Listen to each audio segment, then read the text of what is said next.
இந்த படையை வழிநடத்துகிற உங்கள் அன்பு மகன்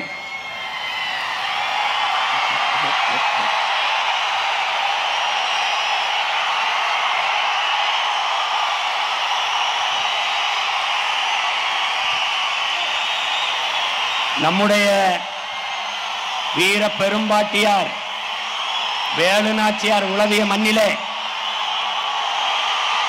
நம்முடைய வீர பெரும்பாட்டங்கள் மருதுபாண்டியர்கள் நடமாடிய நாட்டிலே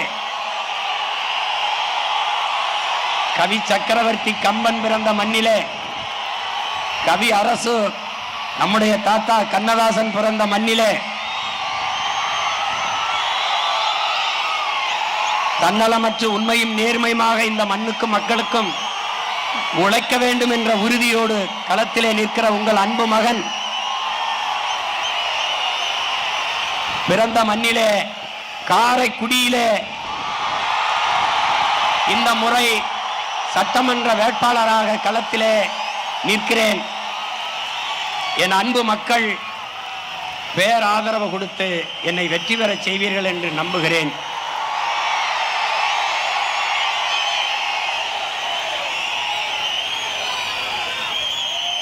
வாக்குக்கு காசு கொடுப்பவர்கள் அல்ல நாங்கள், உங்கள் வாழ்க்கையை பற்றி சிந்திப்பவர்கள்.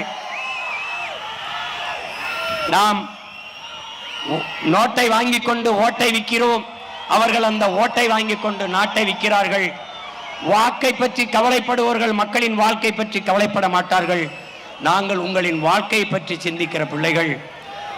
அறிவு சமூகமே, ஜனநாயகத்தை மக்களாட்சியை ஏற்றுக்கொண்ட நாட்டில் மக்களிடத்தில் இருக்கிற வலிமையான ஒரு கருவி மதிப்புமிக்க உரிமை வாக்கு.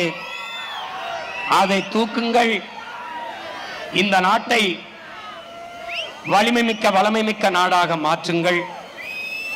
இந்த மாநாட்டிலே உணர்வு எழுச்சியோடு ஒன்று கூடிய என் உடன் பிறந்தார்களே, பேரன்புமிக்க என் பெற்றோர்களே, வெவ்வேறு நாடுகளில் பணிக்காக சென்றிருந்த போதும் இன உணர்வும் மான உணர்வும் கொண்டு பறந்து வந்த என் சொந்தங்களே, உங்கள் எல்லோருக்கும் என்னுடைய பேரன்பும் வாழ்த்துக்களும் நன்றியும்.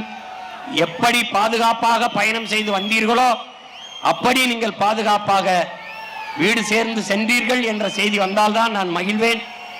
என் அன்பு பிள்ளைகள், பொறுப்புணர்வோடு நீங்கள் பயணம் செய்வீர்கள் என்று நான் உறுதியாக நம்புகிறேன். வரும்போது பார்த்தேன், இரு தம்பிகள் தலைக்கவசம் அணியாமல் உந்துருளியை ஓட்டி வந்தீர்கள். மிகப்பெரிய தவறு. அந்த தவறை என் உடன் பிறந்தார்கள் பிரபாகரனின் பிள்ளைகள் ஒருபோதும் செய்யக்கூடாது. பத்திரமாக சென்று நீங்கள் ஊர் போய் சேருங்கள். இப்போது கலைவோம், மீண்டும் களத்தில் இணைவோம். புரட்சி எப்போதும் வெல்லும்.